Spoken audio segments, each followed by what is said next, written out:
My name is Jeff Lockhart. I teach the Welding Technology program at South Montgomery High School.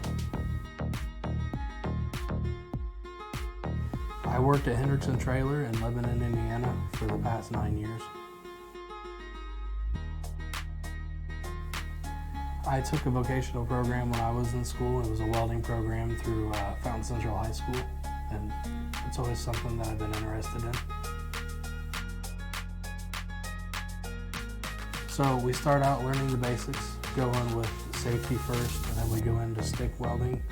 After we do all the processes with stick welding with different positions and joint types, we move into MIG, and then we move into flux core, repeating the positions and processes.